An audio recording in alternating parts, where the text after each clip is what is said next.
Vamos entrando, vamos chegando. Boa noite. Me sinalizem aqui que vocês estão me ouvindo. Cadê vocês? Pessoal, tá me ouvindo aí direitinho? Cadê vocês? Me sinalizem.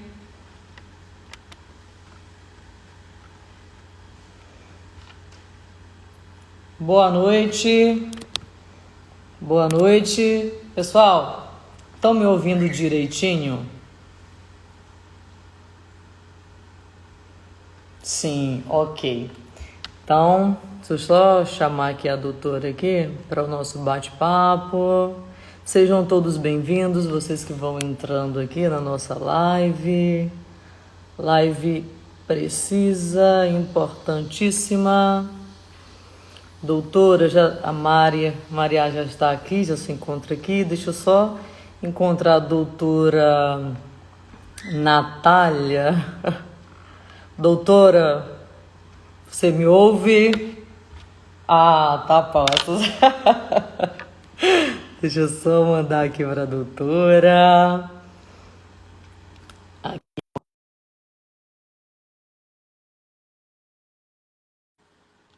Vamos ver, a doutora Natália já vai entrar aqui para falar com a gente. Opa! Ah, Boa noite. agora sim, tudo bem? Você me ouve, doutora? Eu Eu te ouço bem também. O pessoal vai entrando aí, sejam todos bem-vindos. Bem-vindos, né? Boa noite. Teve um contratempozinho aqui, porque falando de internet ajuda demais, mas tem os seus contratempos e nós estamos acostumados.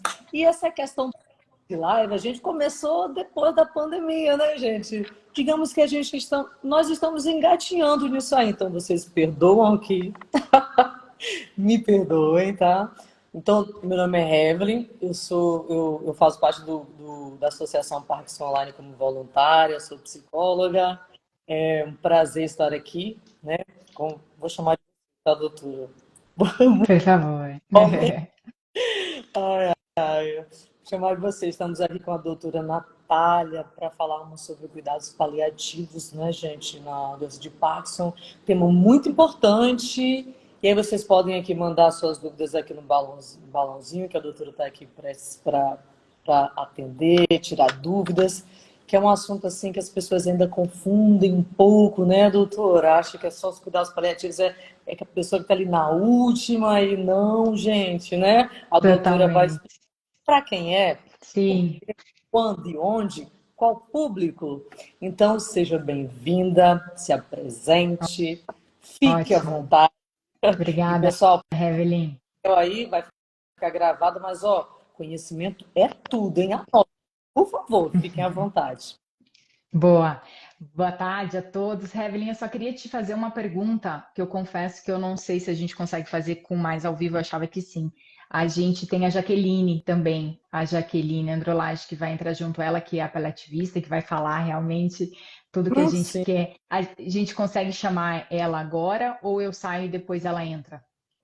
Eu acho que a gente consegue, né? 3 pessoas, acho que até 4, se eu não me Ela engano, a já gente consegue sim. está aqui, tá? Você consegue chamar Deixa ela aí? eu procurar. Androlage, ela vai estar. Doutora, será que você pode dar um sinalzinho aí para eu te pegar aqui na doutora Jaqueline? Deixa eu só verificar aqui. O Instagram dela tá como Androlage, tá? A Androlage, tá. É, Ativos na doença de Parkinson, nosso presidente aí da Associação isso. Colômbia.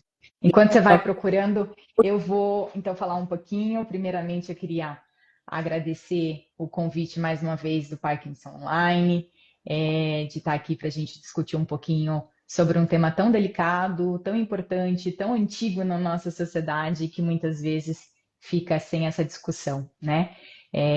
A ideia surgiu durante uma consulta com uma paciente muito querida que está aqui, a Maria, e ela que, inclusive, levantou essa ideia da gente trazer esse assunto para cá e conversar um pouquinho, até pelas dificuldades que ela enfrentou. Eu pedi a permissão dela, da gente conversar um pouquinho de como foi que esse assunto surgiu, e, portanto, Eu vou falar para que ela está aqui, então qualquer coisa ela vai mandando, respondendo aqui. A gente vai conversando também sobre quais foram as dificuldades, tá? Maria, por favor, me corrija, tá bom? Deu certo, Evelyn? Você achou a Jaqueline? Enviei o convite aí Aí, para ela. Vamos ver se ela... acho que vai. vamos ver se ela aparece. Aí, agora sim. Olá. Já que veja se você consegue. Eu não sei se é isso, mas para mim a tua câmera tá deitada. Peraí, Veja se você consegue. Isso aí, boa. A gente se vê pequenininho. Aí. Deixa eu ir apresentando então. A Jaqueline é uma grande amiga minha, pessoal. Eu sou fanzaça dela, então estou muito feliz dela disponibilizar esse tempinho para conversar com a gente aqui.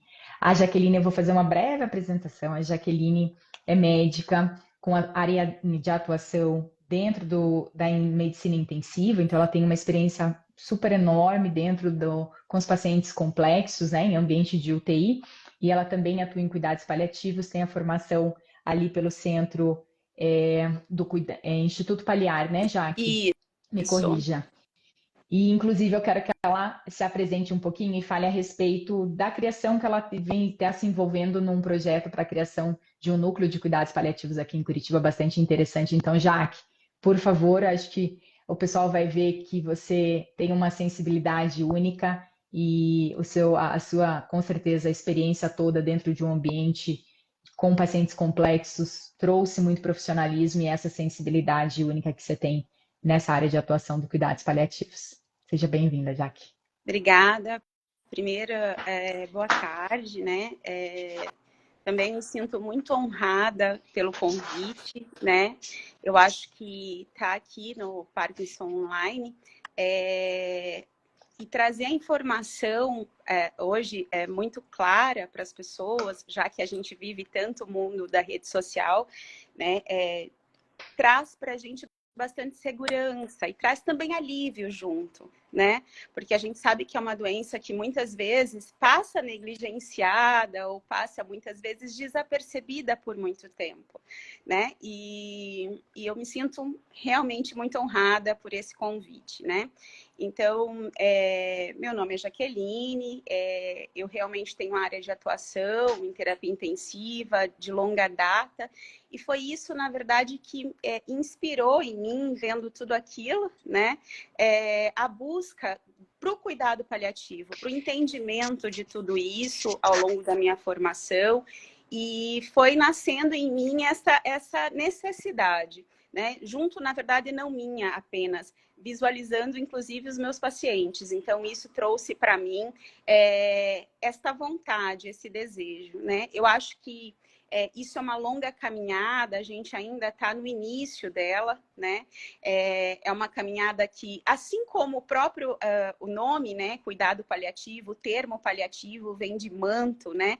Vem de proteção. Então, eu acho que esse é o princípio maior do médico, né? De forma geral, não só do médico, mas da equipe, né? Que cuida, que oferece o cuidado. Então, obrigada e espero poder sanar as dúvidas que surjam, mas também aquelas que eu não consegui, por favor, só me mandem na caixinha que eu prometo depois responder cada um de forma individualizada. Legal, bacana. Evelyn, você tem ali algum cronograma para a gente seguir? Você, por favor. Aproveitando esse momento, a Natália até falou, né? Eu acho que eu posso já dizer isso. Realmente eu estou envolvida num projeto de criação da formação do cuidado paliativo hoje na Judici-Med, né? E foi uma honra para mim, né? Poder, junto com eles, começar um projeto diferenciado lá dentro. Então, esta é a minha nova perspectiva. Novo desafio. É o meu novo desafio. Bacana, bacana. Evelyn, me diga, você tem algum cronograma aí para a gente seguir? Você quer que a gente vá batendo um papo ali, o pessoal vai perguntando? Acho que os comentários aqui foram desativados agora por hora, né? Mas se vocês preferirem, a gente pode colocar os comentários e vocês vão verificando e vão respondendo à medida que vocês vão vendo as perguntas? Pode ser ou você... Eu acho bacana. E se passar um despercebido, no final a gente dá uma revisão, acho que fica mais dinâmico o E aí bate-papo, né? depois vocês fazem um esforcinho, eu sei que é muito ocupado, a gente já agradece, tá bom? Mas aí uma pergunta ou outra aí na caixinha, Claro. o pessoal já é doutora, está com conhecimento, é tudo, e lá vocês podem fazer isso também. Manda um aviãozinho aí para todo mundo, já a gente seguir. E assim, eu vou ativar os comentários, e aí vocês vão seguindo, vão tirando as dúvidas. Fiquem à vontade, meninas, por gentileza. É ótimo. Então, deixa eu seguir o que eu tinha começado ali a conversar com vocês. A ideia dessa live surgiu numa consulta. A Maria, minha paciente, trouxe ela chegou bem, digamos assim, desconfortável com uma situação que ela vinha vivenciando na família dela e como não é, infelizmente, uma situação única, é uma situação muito comum da gente presenciar, acho que é bacana da gente trazer aqui. E ela me trouxe o conflito de viver um familiar com doença de Parkinson internado em ambiente hospitalar. A ideia começou nessa situação. Quem aqui que tem Parkinson ou que tem algum familiar com Parkinson que já esteve em ambiente hospitalar, talvez saiba, vivenciou situações semelhantes. É comum a gente ver uma desinformação até no manejo das medicações e na manutenção do tratamento da doença de Parkinson dentro do hospital. Como a maioria daqui sabe, dificilmente a gente interna no hospital pela doença de Parkinson por si só, mas sim por complicações inerentes a ela também, né? A gente sabe as maiores causas de internação no paciente com doença de Parkinson em ambiente hospitalar são devido a infecções, então aí principalmente a broncopneumonia, mas a gente tem riscos, por exemplo, associados às quedas, se levando a fraturas e necessidades de procedimento invasivo como cirurgias. A gente tem alterações comportamentais, psiquiátricas, aí num volume bem inferior do que esses dois primeiros. Sem dúvida, as infecções e as quedas são as principais causas. E até alterações de trato gastrointestinal, a gente sabe que é comum a constipação, intestino preso, e isso em situações mais avançadas podem levar a um quadro mais agudo de obstrução intestinal e necessidade da internação. Então, esse paciente ele interna não para tratar o Parkinson por si só, mas para tratar uma complicação.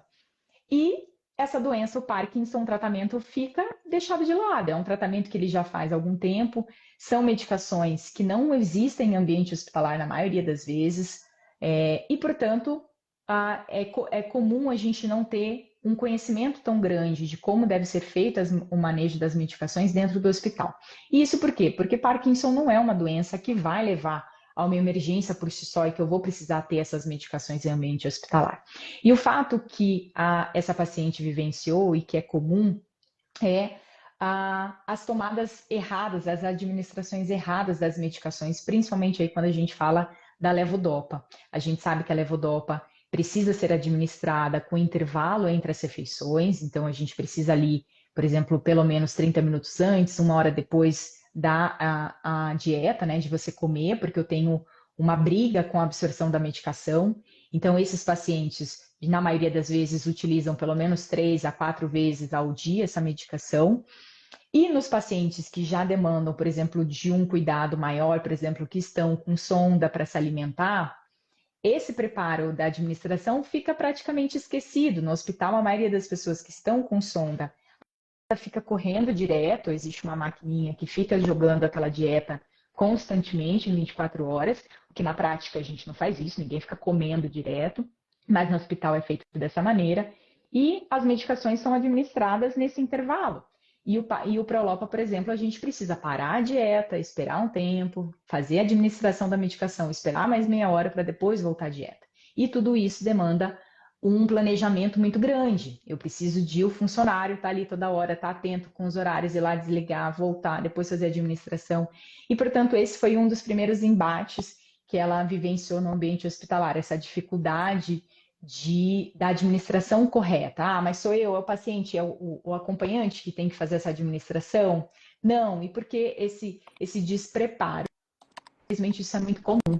Independente do hospital ser privado ou público, essa experiência é bastante comum. Acho que se alguém vivenciou alguma coisa semelhante, pode citar aqui, fica à vontade de comentar, porque realmente isso é comum. É difícil, a gente precisa tentar manter o mais próximo da normalidade. É claro que existem situações que eu não vou conseguir fazer isso, mas a gente precisa saber que esse cuidado tem que ser mantido, apesar de eu ter provavelmente uma situação mais grave, que foi o motivo da internação desse paciente, tá? Então, acho que interessante isso que a Natália, a doutora Natália vem aqui, né, pontuar. Por quê? Porque esse é o primeiro, eu posso dizer que é o primeiro conceito básico que a gente precisa ter e é o primeiro pilar que a gente precisa discutir, né? E o que seria esse pilar? É justamente fazer esta conexão entre o meu familiar, que eu amo, tem Parkinson. E essa doença é uma doença que foi cronicamente, e hoje eu estou aqui internado e eu olho para ele e sei que ele tem Parkinson, mas o que trouxe ele para o hospital não foi isso.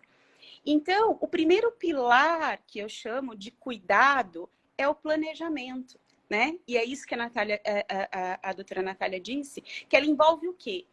O conhecimento e a adequação justamente dessa comunicação que começa bem antes do hospital, às vezes, né? Por quê? Porque o Parkinson, ele não é uma doença que vai startar a terminalidade de alguém, né? Ela vai vir em conjunto com outras coisas, né? E ainda mais hoje que a gente tem um envelhecimento da população, a gente sabe que o que acontece? O Parkinson, ela também é mais um diagnóstico, que muitas vezes o paciente vem com vários. E aí eu olho para ele e venho acompanhando aquela doença há tanto tempo, e de repente eu chego ali dentro do hospital e parece que ninguém se importa mais com ela, né? E parece que todo mundo olha para ela e diz o quê? Olha, nesse momento ela não importa para nós, né? Ela pode importar para você. E aí é a primeira grande confusão, que é a confusão da comunicação, né? Porque eu acho que, na verdade, o grande dilema hoje, né, da saúde é realmente a comunicação. Por quê? Porque se eu digo que a gente precisa de um planejamento que começa lá atrás, né, que começa... várias pessoas olham para mim quando falam do cuidado paliativo e vem que o estigma está escrito, quando eu vou morrer? Né? E na verdade não é isso. Na verdade, o cuidado paliativo, como eu disse que vem do manto, ele vem de um planejamento, muitas vezes junto com o próprio médico assistente, de entender o prognóstico de uma doença, de entender o estágio em que eu se encontro daquela doença. E que aquele estágio que me levou até aquele momento, ele me deixou tão fragilizada que quando eu tiver um internamento, como foi dito, né, pela Natália muito bem, por exemplo, uma broncopneumonia, ou, por exemplo, um abdômen agudo, uma obstrução intestinal, quando eu chegar naquele momento, como é que eu vou me comportar? O que vai ser a nossa prioridade, né? Se não olham para mim como um estigma de quando eu vou morrer, olham para mim com o estigma de tratamento apenas de dor. E não é só isso, é todo um planejamento de comunicação eficaz, né? Entre o paciente, entre a equipe. Porque quando a gente fala do contexto geral do cuidado paliativo, da comunicação, do controle adequado dos sintomas, que faz parte desse princípio, né? E a gente também fala do apoio à família, né? Do apoio à família e o trabalho em equipe, que são os pilares fundamentais do cuidado, né? Então, o que acontece? Quando a gente tem a sonda, por exemplo, muitas vezes o paciente está naquele momento da internação, e eu tô vendo que esta fragilidade, eu sempre, quando eu vou explicar para uma família, eu sempre falo de um gráfico na nossa cabeça, né? Se eu pudesse dizer assim. E esse gráfico, ele tá o quê? Eu nasci, eu cresci, eu me desenvolvi, eu envelheci, eu adquiri algumas comorbidades, né? Eu adquiri algumas doenças ao longo desse caminho, e isso fizeram digamos, o meu ciclo vital, a minha vida que estava lá em cima, ela começa, como uma luz, ela começa a decair. A gente vai tendo fases, assim como o estágio do Parkinson. Eu vou tendo fases. E muitas vezes é desapercebida, tanto que o diagnóstico às vezes é tardio, né? Com muito tempo já de sintomas. Então, quando a gente vai, e cada vez que esse paciente vai internando por alguma coisa, é como por qualquer motivo ele, seja broncoaspiração, seja uma pneumonia, seja uma infecção urinária, seja qualquer coisa que me faça pegar esse ciclo vital e decair, e decair. E mesmo que eu vá para casa, esse ciclo ele não volta ao estágio inicial. E aí a gente tem tudo dentro da nossa perspectiva. Qual a perspectiva que eu tenho diante disso? O que eu quero entender e passar diante disso? Né? E aí os hospitais não estão preparados, hoje a gente sabe, para isso, porque a demanda é muito grande. E a gente perdeu, de alguma forma, o cuidado individualizado. Né? A gente tem o cuidado geral. Eu tenho uma pneumonia, eu trato com antibiótico, eu trato com isso, eu dou corticoide, eu dou isso. Mas e quando a gente olha para aquele corpo e entende esse gráfico que eu comecei a falando, a gente torna isso uma proporcionalidade de cuidados, né? E aí a gente entende como a medicação mais usada para o Parkinson, o Prolopa, a gente precisa que essa medicação ela seja absorvida de forma adequada. E por que dentro dos hospitais a gente não entende isso e a gente coloca uma dieta que está ali ligada 24 horas? Porque a gente entende também que a gente, além do Parkinson que leva à desmotilidade gastrointestinal, eu estou tão fragilizada que o meu intestino não consegue, de alguma forma, ele precisa de mais tempo. E aí começam os embates e os choques. Medicação, dieta, e no meio disso tudo, eu tenho o paciente e a família. E a família. Porque às vezes a família olha e aquele paciente está tão frágil que ele sente que ele é a personagem em volta daquilo tudo, porque ele está sentindo tudo aquilo. E pior, ele fala assim, ele às vezes acha que ele ainda sente muito mais. Por quê? Porque ele olha em volta tudo aquilo e parece que ele não tem voz. Né? Então, foi isso que a Maria acabou de falar, né? A percepção dela foi que a maior dificuldade era entender que precisava manter isso e ela conseguir reclamar disso, solicitar, olha, eu preciso disso, e se sentir que ninguém tá ouvindo, né? Tá acatando a solicitação dela. Pode falar. Vou chamar a Maria. Isso, legal. Né, dar um depoimento aqui junto com vocês, então legal. Eu não queria... Deixa eu só acho que aqui, ó, realmente falaram que, ó, a Ana, meu marido, ficou internado com sonda e a dieta ficou em sistema aberto para intercalar, exatamente. Oi, Maria, tudo bem? Oi, tudo bem? Oi, gente. Joia. Maria, diga um pouquinho ali como você vivenciou ali, quais foram suas dificuldades. Uma vivência de praticamente 60 dias com a mãe hospitalizada, e cada especialista que entrava de uma determinada situação que ela estava aparecendo lá, que foram aparecendo outros problemas, a gente ouvia assim, o Parkinson agora não é importante. Dela, ao ponto dela estar na fralda, travar, da gente não conseguir trocar a fralda, porque ela travou por conta do Parkinson, e a briga com a medicação. Foi muito difícil vivenciar tudo isso. E eu ouvi de uma residente assim, se vier um cardio, ele vai priorizar a área dele, se vier um gastro, ele vai priorizar a área dele, só se você tiver uma neuro aqui, que cuide só dessa parte. Eu disse, mas como assim, sendo que a gente precisa suspender a sonda? Não, agora eu não posso suspender, chama a nutricionista, agora a gente não pode suspender porque a prioridade para ela é a nutrição. E aí a gente, como leigo, mesmo conhecendo um pouco mais, até porque eu também tenho Parkinson e eu conheço como que é a absorção da medicação, você fica desesperada naquele ambiente. Foi muito difícil, está sendo, mas faz alguns dias que ela está em casa, mas dentro do hospital foi muito difícil negociar isso. Então, exatamente. Eu não sei o que a gente pode fazer. E aí que entra, né, Maria? Aí que entra a visão, não é nem apenas o cuidado paliativo, mas é a visão de que a gente tem que ter, como a Jaque estava comentando, a Jaqueline, sobre a respeito de você estar no meio desse embate. E o que importa? É o paciente, é o bem-estar do paciente. Opa, pera lá, qual é o objetivo da gente estar aqui? Né? Qual é o objetivo do familiar estar aqui, dormindo, vivenciando tudo isso, do paciente estar dentro desse hospital, todo mundo trabalhando ao redor? É a priorizar ele. E aí a gente tem que sair desse contexto de que um cuida da cabeça, um cuida da dieta, um cuida do Parkinson, para a gente conseguir enxugar isso e ver o que realmente importa.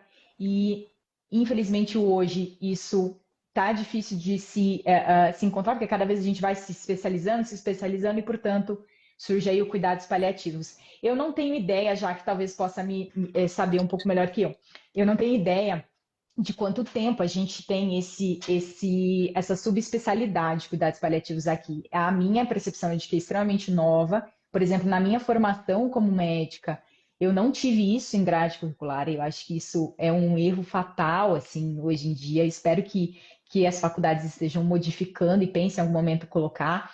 Eu, por sorte, tive uma vivência muito próxima de cuidados paliativos na minha residência, que eu fiz a residência em São Paulo, num centro que tem uma residência grande de cuidados paliativos, e mais por coincidência ainda, a gente era no mesmo andar, dividia ali os mesmos corredores, então eu tive isso, uma vivência mais próxima na minha residência de neurologia.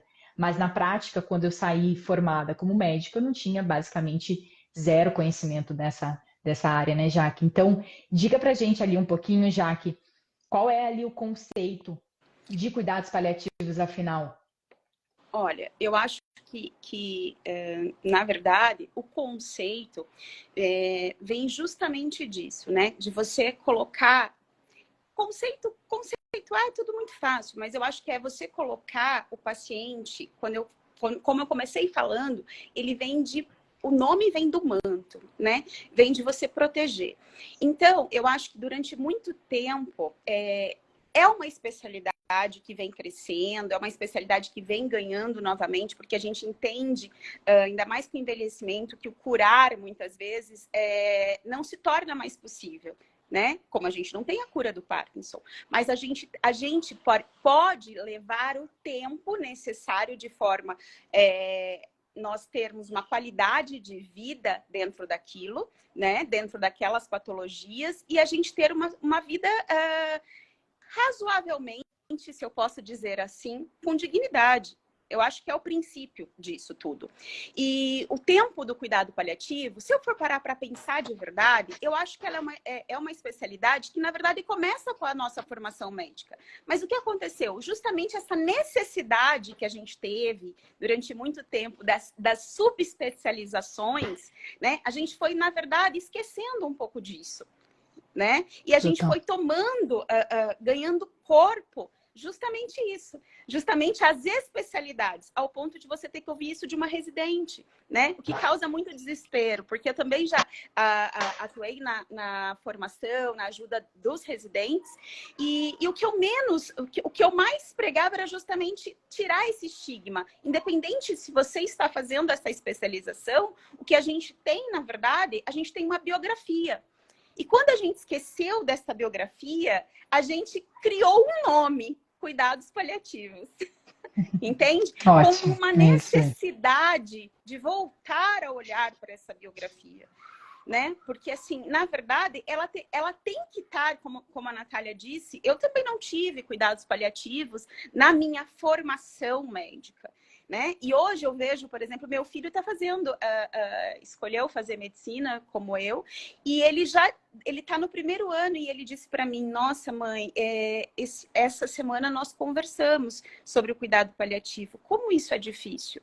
Por quê? Porque a gente fechou um pouquinho os olhos para isso, porque as tecnologias foram extremamente avançando e veio a necessidade de cada um querer algo. E a gente perdeu a comunicação. A gente perdeu.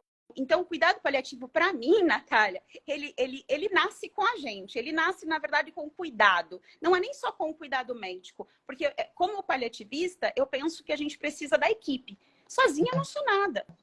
Ou eu tenho a equipe de nutrição que estaria junto com a Maria ali, falando, vamos rever esta possibilidade.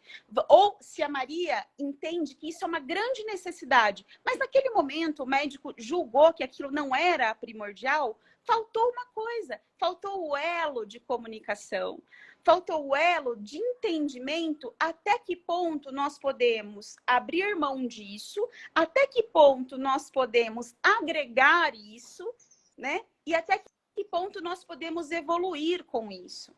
Então, passa por todos esses processos. Abrir mão, negociar, respeitar. Então, para mim, o cuidado paliativo, na verdade, ele surge quando a gente fechou os olhos com o cuidado. E aí a gente, na verdade, brigou de novo para dizer, não, eu quero ser ouvido. Volte aqui, alguém olhe para mim de volta. E aí ele surge. Totalmente. Tanto que para mim, ele não é só dependente de mim, né? Eu fiz uma visita domiciliar esta semana e se eu não tivesse o amparo da minha equipe para retificar tudo aquilo dentro do contexto hospitalar, que foi uma visita difícil do ponto de vista hospitalar, nós não teríamos conseguido. E talvez hoje a Maria e a sua mãe não estariam em casa. Entende? Porque a gente parou, a gente pisou no freio, a gente olhou de volta a necessidade e a gente readequou. Totalmente. Agora, doutora, veja, a parte da gente ouvir assim pela primeira vez, tratamento paliativo. Teve um dia que chegou uma médica para minha irmã, quando a minha irmã questionou que ela estava 8 horas sem Prolopa, e falou para ela, que parte você não entendeu que agora é só tratamento paliativo? É só para ela não sentir dor. Como que a gente negocia com um médico que estudou para isso, te falar dessa forma, que parte você não entendeu? Quando você na verdade, está está dizendo, nele, olha, né, ela Maria? precisa da medicação. Exato, né, Maria? Na verdade, o nome está em que parte ela não entendeu da comunicação adequada com você para que você se sentisse segura, ou a ponto de ter que abrir mão da medicação, ou a ponto da gente negociar essa medicação, já que eu tenho vários outros sintomas que precisam ter essa medicação atuando de forma adequada. E a gente está falando aqui só uma brecha, a gente está falando na medicação, né, em negociar a respeito da medicação, mas não é só isso, né? É qualquer cuidado. É desde deixar o paciente sem poder comer nada pela boca porque eu tenho um risco de ele broncoaspirar, porque ele tem um problema de deglutição e tá pedindo água e tá pedindo comida porque sente falta daquele prazer é desesperador. Você se vê assim, como uma pessoa muito má, com a outra ali na cama dizendo assim, água. Ela não fala nem quero água, ela só fala assim, água. Já é um paciente de Parkinson que tem uma dificuldade enorme de falar por conta do tanto de tempo que tem a doença. E aí pedindo água e você ouvindo, não dê água. É tudo muito difícil. Por isso, né, Maria, esse planejamento precisa ser progressivo. Por isso o cuidado paliativo não está no ponto que foi te dito, né? A partir de agora, não tem esse a partir de agora. Na verdade, ele é uma continuidade. Ela é uma continuidade para você entender. Eu tenho um alto risco de broncoaspirar aqui? Sim, eu tenho. Mas o delay entre ele entender no cérebro que eu preciso, por exemplo, engolir, eu tenho a necessidade, eu tenho a vontade. E o delay da musculatura, eu não consigo atuar nisso. Até porque muitas vezes o paciente vem... Imagina, se eu tenho uma demência que vem em progressão e que às vezes eu olho para a pessoa e eu consigo saber exatamente o que eu quero. Água. E como é que eu viro? E como é que no meio disso... Aí as pessoas falam, nossa, mas ele tinha demência. Por isso... E eu já escutei isso uma vez dentro do hospital. Não, mas ali todo mundo sabia que não era demência, inclusive os médicos. Ela tá louca. E aí a gente vira e fala assim, como é que a gente se comporta? A gente se comporta comunicando. Comunicando como? Nós temos esse risco. A gente vai viver junto com você, família, esse risco para a gente poder assegurar a autonomia desta pessoa? como é que eu vou assegurar isso? Eu tenho que ser médica o suficiente para isso. Eu tenho que olhar para você e dizer, nós temos esse risco, mas esse risco se torna um pouquinho, nesse momento, impensável. Eu não quero pensar nisso. O que eu quero pensar é no conforto e na segurança. Porque, gente, conforto é segurança. A gente acha que eu vou deixar... né? Exato. Exatamente. Né? E eu acho que essa é uma palavra muito interessante e sempre é uma palavra conforto, é segurança. E a gente destoa as duas coisas. Quando a gente fala, ele não pode beber água porque ele vai broncoaspirar. Eu tiro dele o quê? O conforto. Então, eu tiro dele e da família dele a segurança. E aí a balança de volta. Mas sabe o que eu acho? Essa vivência de 60 dias de hospital, toda a família envolvida, a gente fazia um revezamento, né? Ela não ficou sozinha em nenhum momento. A falta de comunicação com o paciente, com o familiar, de como negociar com os médicos, com a nutricionista, com a fono, nesse momento, não existe informação para isso. Tanto que a gente esperneou, nós fomos parar na ouvidoria, nós fomos parar na assistente social, porque a gente esperneou. Mas a gente viu pacientes dos quartos do lado que não acontecia nada. Por quê? Porque eles não faziam nada. E a gente não aceitou as coisas dessa forma, né? Mas, infelizmente, não existe orientação, informação de como você lidar nessa hora. Independente do grau de problema de saúde que está essa pessoa que está lá hospitalizada. A sensação que eu tinha é que a equipe ela vem de cima para baixo, tipo assim, é isso, e não tenho que negociar. Como assim não tenho que negociar? Mas olha, Maria, eu até entendo isso que você diz, e eu vou te, assim, qual o primeiro grande dilema é que a gente entra no hospital com uma perspectiva que precisa ser sanada. Então, assim, não fazendo você está certo, o hospital está certo. Eu acho que quando a gente tem alguém sensibilizado, que o foco é o seu paciente, na verdade o que a gente precisa é ter menos dilemas. E para ter, essa negociação que você disse, né? Eu acho que quando que essa comunicação se perde? Porque eu falei para você que cuidado paliativo depende da equipe. E a equipe, muitas vezes, ela não se conversa. E eu tenho certeza que cada um, infelizmente, dentro das suas especialidades, dentro do hospital, fisioterapia, nutricionista, cada um fez o melhor para sua mãe. Uhum. Mas nenhum deles fez a comunicação ativa entre eles. Entre eles, né? A comunicação ativa. E aí, o que aconteceu? Distanciou você deles. E quando você se distancia deles, maiores dilemas vão surgindo. E aí, cria-se um dilema entre familiar e hospital. E, de novo, a gente perde o centro que está entre nós. Que entre nós tem um elo, que é a sua mãe, no caso, é o paciente.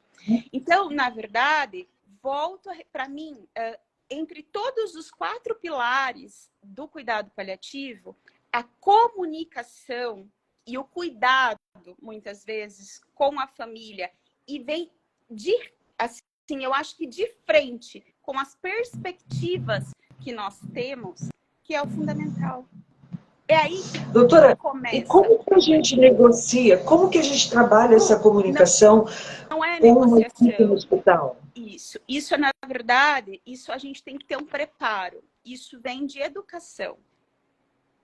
E aí que entra essa vivência como, vamos dizer ali, o cuidado paliativo e não apenas ali a consulta com o especialista em cuidados paliativos, tá? Entenda a gente comentar sobre isso. É o planejamento desde lá atrás, desde bem antes desse paciente entrar no hospital. E aí as coisas vão ficando mais fáceis, porque da mesma forma que você não percebeu, não sentiu como conversar com você, você também você estava vivendo aquela situação pela primeira vez. Você não entrou no hospital achando que você fosse ver a tua mãe pedir água. Você nunca imaginou isso, você não estava preparado. Como se prepara para isso? Se Sim. prepara.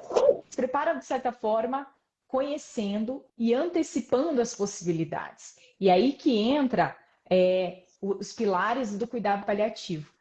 Tem um artigo bem bacana da Movement Disorders, que é uma sociedade americana de cuidados de distúrbios de movimento, em que fala os pilares dos cuidados paliativos dentro da doença de Parkinson, tá? Não é algo específico ali para cada doença, a gente tem os pilares muito para todas as doenças, né? Puramente específico, mas desse do Parkinson, ele citava cinco pilares. O primeiro deles entrava como informação para você poder planejar o futuro, e aí ele cita o seguinte, por exemplo, a gente sabe que não é todo mundo que vai passar por todas as fases do Parkinson. Não é todo paciente que vai ter demência, que vai ficar acamado, com dificuldade de deambulação. Não é todo mundo. E eu não consigo, infelizmente, prever quem vai e quem não vai. Portanto, não é por isso que eu simplesmente falo que, olha, pode ser que não aconteça. Não vamos conversar sobre isso. Cada um é cada um. Vamos ver como você vai evoluir. Não, eu posso, de outra maneira, citar quais são os possíveis caminhos que pode acontecer e como que são os sinais dessa demência. É igual uma demência de Alzheimer? Não é sei.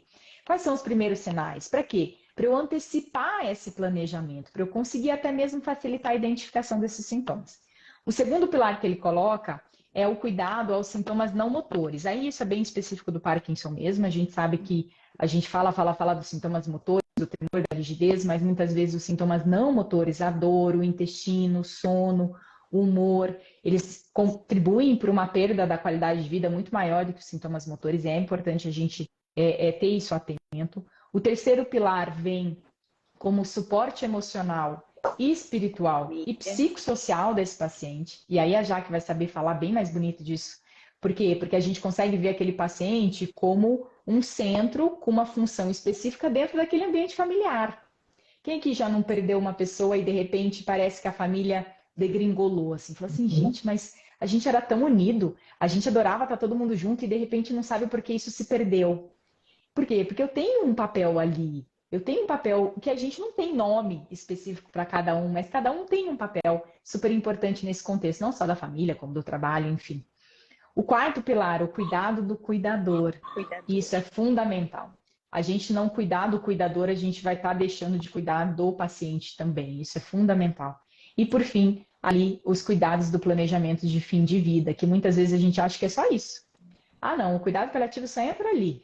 Na hora que eu entrei no hospital ou que eu decidi realmente que eu vou morrer em casa. Não é ali, gente. Ele começou bem antes. E ele pode começar, inclusive, no diagnóstico, não é isso, Jaque? Sim, porque toda vez que você se vê diante de uma doença incurável, você vê a perspectiva do cuidado paliativo. Porque como eu comecei falando, talvez eu não tenha falado de forma... Eu ainda sou jovem aqui na rede social, hein? Então, assim, talvez eu não tenha falado de forma objetiva esses pilares, mas eu comecei dizendo para você lá atrás que tudo começa num planejamento. E esse planejamento é justamente eu entender os estágios dessa doença. Eu entender, no caso do Parkinson, que eu estou agora, embora, por isso a gente conversou que às vezes o diagnóstico é atrasado, mas eu não tenho só o sintoma motor.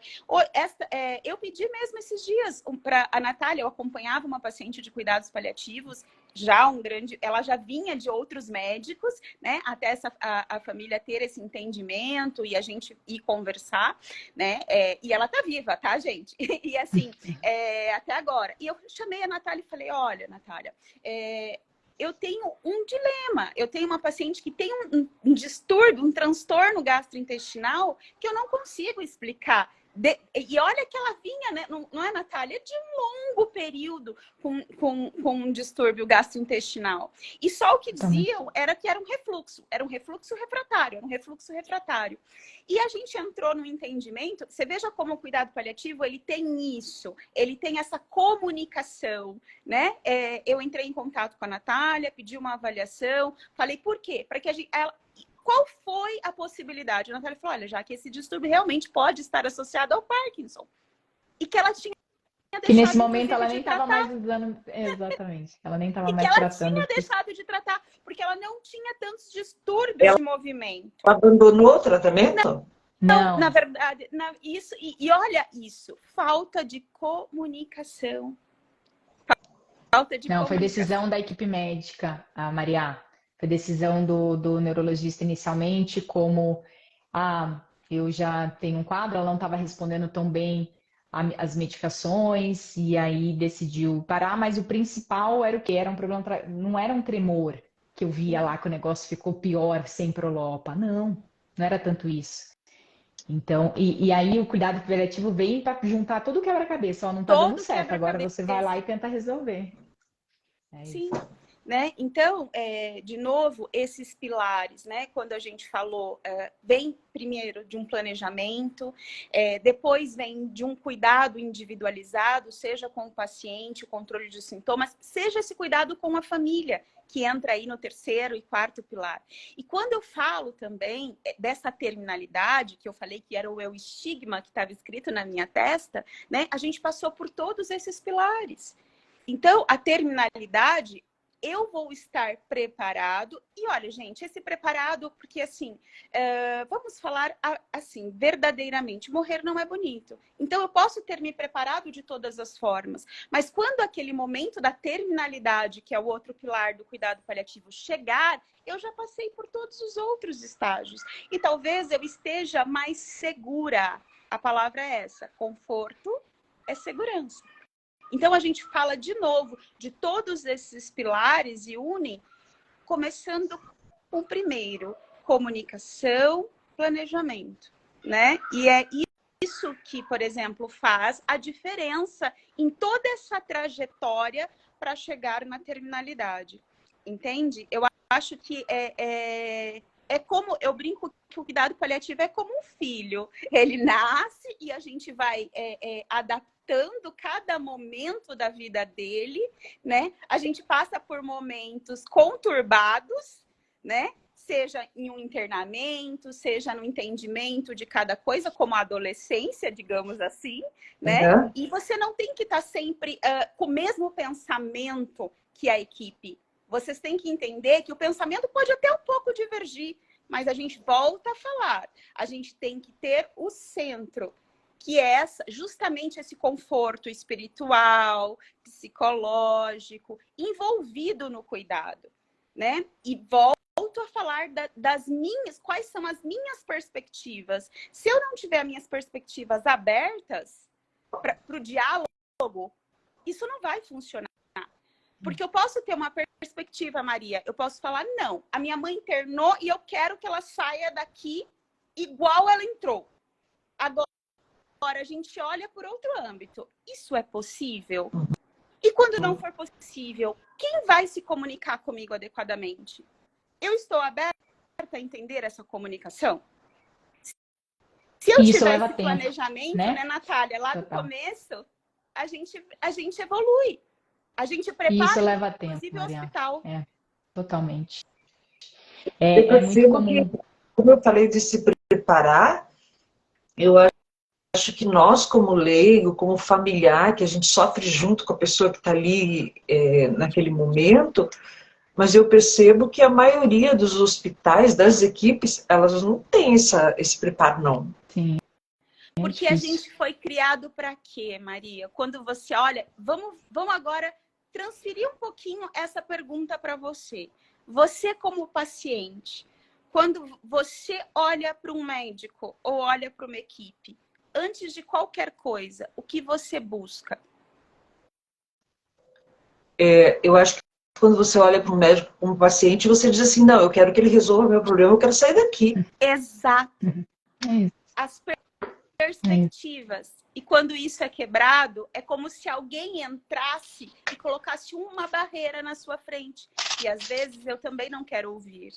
Por isso que volto o primeiro. Se você entender os estágios do que você está vivendo, eu vou te dar... Eu gostaria que fosse bem interpretado isso, mas eu já ouvi assim, de uma família que o paciente não é o Parkinson, até sai um pouquinho, desculpe se eu estou divagando, mas, por exemplo, se eu tenho um paciente com câncer, muitas vezes, ou não precisa ser o câncer, vamos dizer um Parkinson, num estágio muito avançado, muito avançado. Eu estaria em um estágio, me corrija, Nath, se eu estiver errado, um estágio 5 de doença, né? Eu estaria num estágio de... Eu não gosto desses nomes, sabe, gente, desses estigmas, mas eu estou num estágio extremamente avançado, né? E o paciente, ele vem sentindo isso. E, de repente, a família vira e fala assim, nossa, mas ele lutava tanto, e agora parece que ele desistiu. Quantas vezes eu ouvi Eu cheguei isso? a falar para a doutora Natália que eu estava vendo a minha mãe desistindo. Quantas vezes eu... Gente, ninguém desiste da vida. A vida, ela é algo gigante. Na verdade, o que você entende, e o que eu acho que eu entendo dentro da espiritualidade, independente de qualquer religião,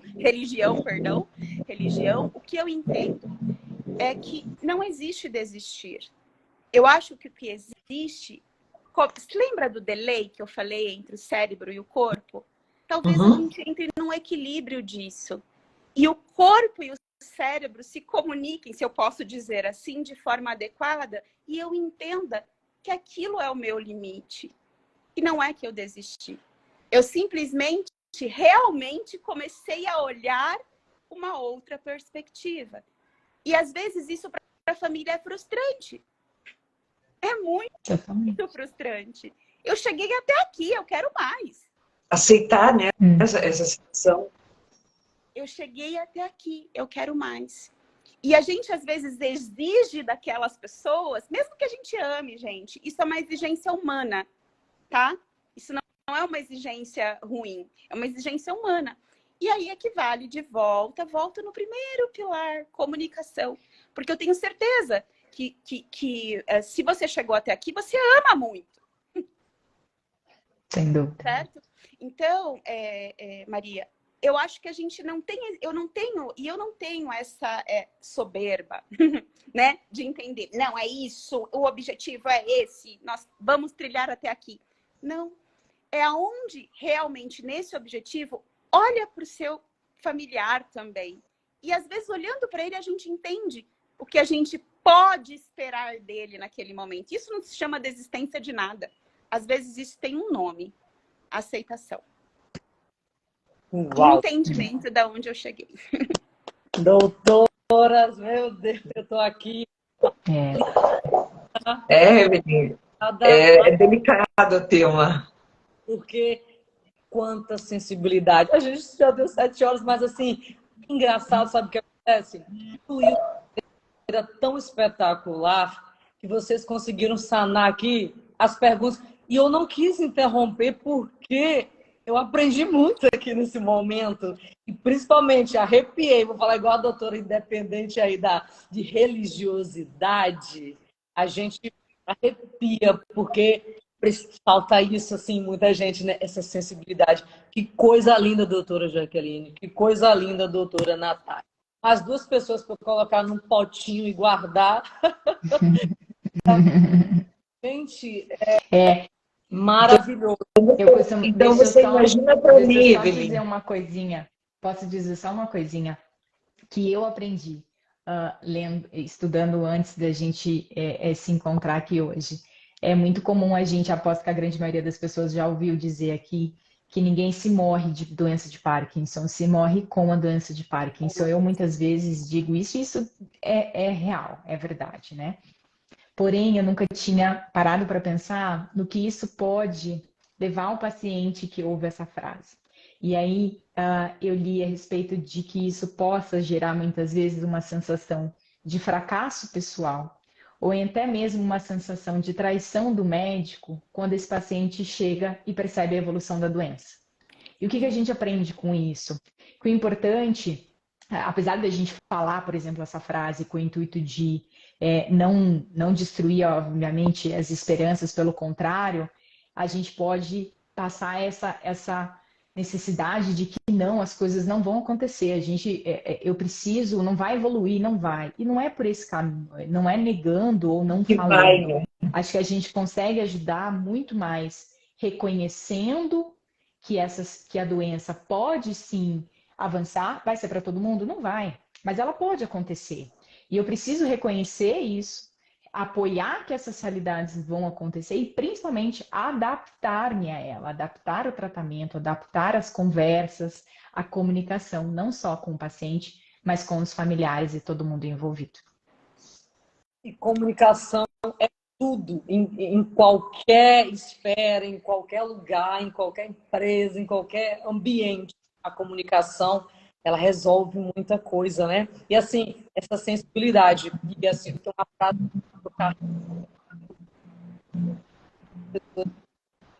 do Jung, fala, né? Conheça todas as técnicas, domine todas as técnicas, teorias, mas quando estiver diante de uma alma humana, seja outra alma humana. É isso que vocês fazem, é esse cuidado, essa sensibilidade. E o que a doutora falou, né? Segurança. Cuidado é segurança. Então, assim, é isso, gente. Evelyn, eu posso só, a gente tem mais alguns minutinhos só para eu responder algumas perguntas aqui que passaram? Uhum. Olha, o Ricardo perguntou a respeito, deixa eu até voltar aqui para achar, já chego lá, Ricardo. Olha, mas perguntaram aqui como lidar com tudo isso quando o familiar está numa clínica de repouso e os familiares diretos quase não visitam. Jaque, você sabe como orientar nesse sentido? Eu vou procurar outra pergunta do Ricardo. Tá, olha, Ricardo, em geral, as casas de repouso, a gente tem que ainda trilhar um caminho, mas em geral, essa casa de repouso, ela pode, na maioria das vezes, ter um médico responsável. E esse médico responsável do cuidado, eu digo, né, desses pacientes, eles têm que avaliar de forma individual, né, e de forma objetiva. E tem que ter essa comunhão de informações. Mesmo que não seja uma coisa que a visita não seja sempre, mas eu acho que assim, a gente compartilha todas as etapas e a gente compartilha a forma mais segura disso acontecer.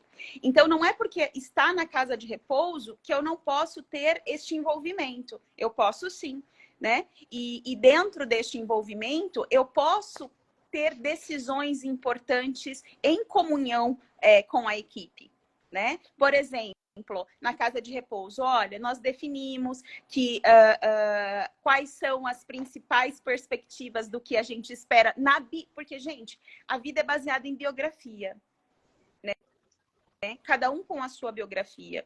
E tanto que eu digo que o cuidado paliativo, para mim, ela termina, não é quando, às vezes, eu tenho aquele paciente... às vezes não, ele vai chegar ao óbito. Mas quando eu morro, por exemplo, encerro o meu cuidado paliativo? Não, porque eu tenho um período pós-luto. E essa família precisa desse amparo pós-luto. Então, eu brinco que eu sempre fecho o meu livro quando essa biografia está segura. E quando que ela está segura? Quando eu olho para a família e vejo, como a Natália disse, quantas vezes a gente olhou e viu que depois da perda de alguém, a gente tem uma instabilidade. E eu não estou falando isso do ponto de vista só psicológico. Eu falei, o cuidado paliativo envolve isso. A parte psicológica, espiritual, tratamento de dor. Mas o principal, nós estamos seguros depois que tudo isso aconteceu? Então, esse livro, para mim, ele só é fechado quando eu vejo essa segurança. Então, Ricardo, você pode sim se envolver em cada momento desta decisão e desse cuidado e desta biografia, tá? Só precisa arrumar as melhores formas disso, a comunicação com quem esteja envolvido nesse cuidado dentro da casa de repouso. Legal. O Ricardo, na verdade, ele questionou outra coisa, não foi... Ricardo, eu vou te responder aqui rapidinho, porque não tem relação direta com cuidado paliativo, mas qualquer coisa você me manda depois e a gente continua essa conversa. Ele perguntou se que ele consegue correr e jogar bola, mas tem dificuldade para andar. Isso é o que acontece realmente no parkinsonismo. O Parkinson faz isso, ele não vai causar uma fraqueza muscular direta ou um trauma no movimento fixo, igual tem uma lesão, por exemplo, no AVC. Ele causa um prejuízo da programação do movimento. Então, por isso que às vezes eu correr e eu pedalar, eu estou num ritmo. E eu andar, eu vou mudar. Às vezes você está andando super bem num lugar aberto, chega uma pessoa, para na frente, você tem que desviar, eu já mudei a minha velocidade, eu já travei, já ficou mais difícil. Às vezes é mais fácil você caminhar no ambiente com o que não tem, por exemplo, cores diferentes, o piso é a mesma cor, do que eu andar com aqueles tijolinhos de cores diferentes. É o mesmo movimento que eu estou fazendo, mas é a programação cerebral diferente. Por isso que isso vai acontecer e tem que treinar, tá? Tem que fazer treino de dupla tarefa para poder conseguir melhorar isso daí. Mas infelizmente é isso que acontece, essa associação de perceber que coisas teoricamente mais difíceis, como correr e pedalar, são mais fáceis do que o caminhar. Isso é característico realmente do parkinsonismo, tá? E sim, você pode comer. Paciente com Parkinson, obviamente, pode comer. Por que todo mundo pergunta sobre isso? Porque uma medicação que a gente usa para Parkinson, que é a levodopa, ela briga com a absorção quando a gente come proteína. Então, é indicado que a gente faça o consumo dela separado. Pelo menos de 30 minutos a 60 minutos antes de comer, você toma um remédio. Ou se você comeu, o ideal é que você espere de 1 a 1h30 para ingerir o Prolopa, tá? Mas isso é somente com a levodopa. As outras medicações não têm esse perigo. Acho que é isso, Evelyn. Isso, gente. Pessoal agradecendo, elogiando. Realmente a Jaque tem uma sensibilidade única. Ela faz todo mundo chorar. Gente, ela é boa gente, nisso. eu disse que eu sou nova nisso, né? Mas eu agradeço a oportunidade, né? Eu fiquei muito feliz, tá? Por poder estar aqui hoje, para poder dividir a sua história, Maria, e que a sua história seja um exemplo para a gente repensar no nosso cuidado, né? Não que tenha sido um cuidado, talvez tenha sido o melhor do mundo, dentro dos mundos de cada cabeça, né? Mas quando a gente olhou individualmente para sua mãe, eu acho que a gente precisava dessa sensibilidade.